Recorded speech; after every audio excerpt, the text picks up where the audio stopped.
राधे राधे मित्रों, स्वागत है आपका हमारे चैनल आधार एक कदम आत्मता की ओर। समय के पन्नों पर लिखा एक युग एक जीवांत उदाहरण। मैं महाभारत हूँ। मुझे महा बनाने में अंधकार का बहुत योगदान है। कोई नेत्र से अंधा है, किसी ने आंखों पे पट्टी बांध रखी है, व कोई अपनी सोच से अंधा है। यहाँ दुशाला के पति को ढूंढने दुर्योधन वनों वनों भटक रहा है कि खोज पूरी होते ही ऐसी हालत देख अचंभित रह जाते हैं। वह इस स्थिति का कौन जिम्मेदार है, पूछता है। तब जयद्रथ जवाब देते हैं कि जो तुम्हारे शत्रु हैं वही मेरे शत्रु हैं, उन्होंने ही मेरी ऐसी हालत की है। और अब मैं यही वनों में रहकर तपस्या करूंगा, महादेव को प्रसन्न करूंगा, उनसे वरदान लूंगा कि मैं उनका वध कर सकूं। यहाँ पांडवों के पृथ्वी पर 12 वर्ष पूरे हो गए हैं और वनों वनों भटक रहे हैं। वह अज्ञातवास के विषय में चिंतित हैं कि कैसे काटेंगे, कहाँ रहेंगे, क्या होगा। भटकते भटकते एक वृक्ष के नीचे थोड़ा विश्राम करने बैठ जाते हैं कि युधिष्ठिर सहदेव को कहते हैं, हे प्रिय अनुज, यदि आसपास कोई पानी का सरोवर हो तो तनिक पानी ले आओ, गला सूख रहा है। सहदेव जल की तलाश में जाते हैं। सामने ही एक जल सरोवर था। जैसे ही वो जल पीना चाह रहे थे कि तेज स्वर आकर उन्हें रोक देता है और ये स्वर कहता है कि ये सरोवर मेरा है। मेरे प्रश्नों का उत्तर दिए बिना तुम जल का आनंद नहीं ले सकते।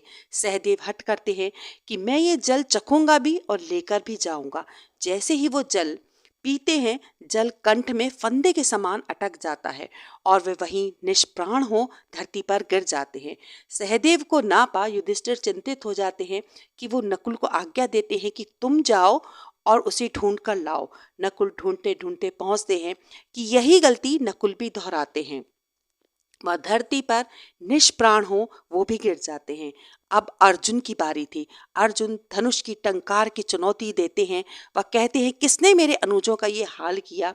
इस दफा भी शर्त वही थी और परिणाम आंखों के सामने था कि भीम आते हैं, चुनौती देते हैं और जल ग्रहण करते हैं और धरती पर इसी प्रकार वो भी गिर जाते हैं।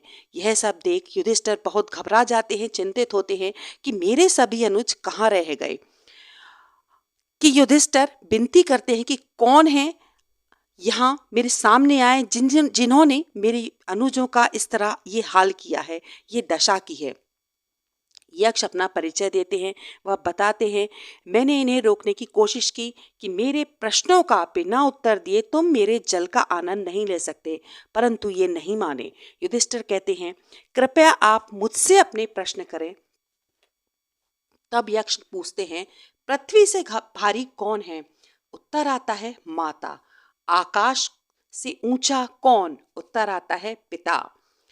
पवन से तीव्र चलने वाला मन। संख्या में तिनकों से भी अधिक क्या। उत्तर आता है, चिंता। यक्ष पूछते गए, युधिष्ठिर जवाब देते गए और अपनी वाणी की मधुरता व बुद्धि की तीव्रता से सभी भाइयों को वापस पा लेते हैं। यह एक सामाजिक संरचना है, रुकती नहीं है। पाप हो या पुण्य, दिन हो या रात, अपना चक्र पूरा कर अपने केंद्र बिंदु पर आ जाते हैं व पुनः प्रारंभ हो जाते हैं।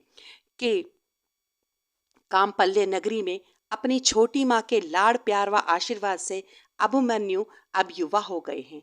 वह अपने मामा श्री के प्रिय शिष्य भी हैं। एक से एक कौशल गुरुओं से शिक्षा जो दिलाई है, परंतु क्या है वो प्रश्न जो अभिमन्यु को दिन रात प्रतिदिन घेरे रखता है। जानने के लिए देखें हमारा अगला भाग।